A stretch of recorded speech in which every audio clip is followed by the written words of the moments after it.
अरे खाना खाना खाना के कंगनवा हो राजा के अंगनवा हो राजा के अंगनवा हो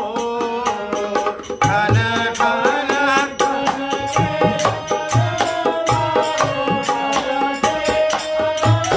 राजा के रानी भले भले करता जतनवाना सोमय ललनवा हो रानी भले भले करता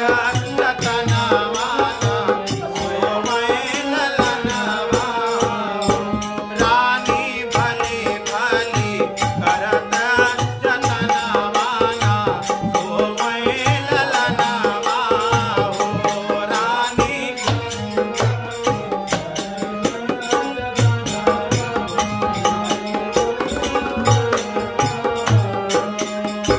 अरे सो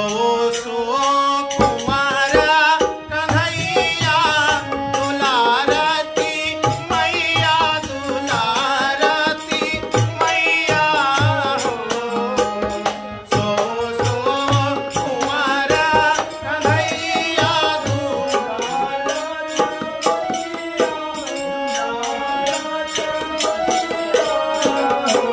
भैया थके थके तोहरौ नयनवाना करौ थन गनवा हो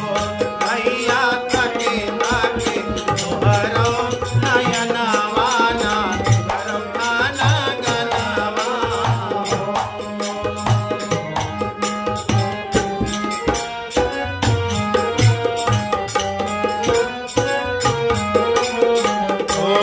आए आयो सरागा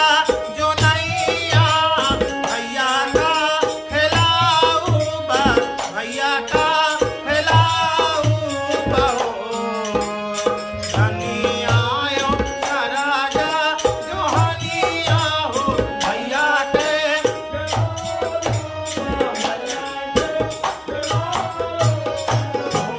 आओ बकिया से चिरई सुगनवा बजाओ गुन गुनवा हो आओ बकिया से चिरई सुगनवा बजाओ गुन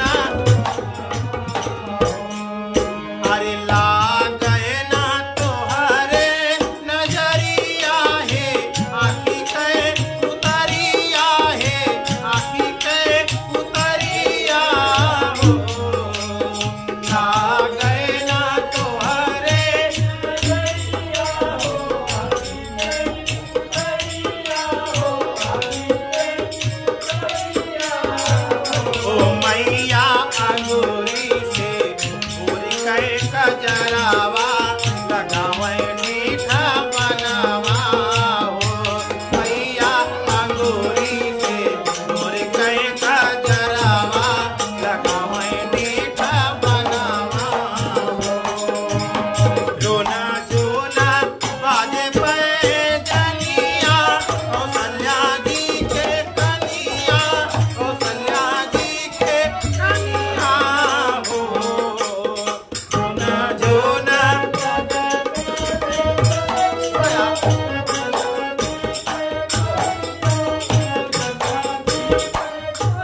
ओ राम लल्ला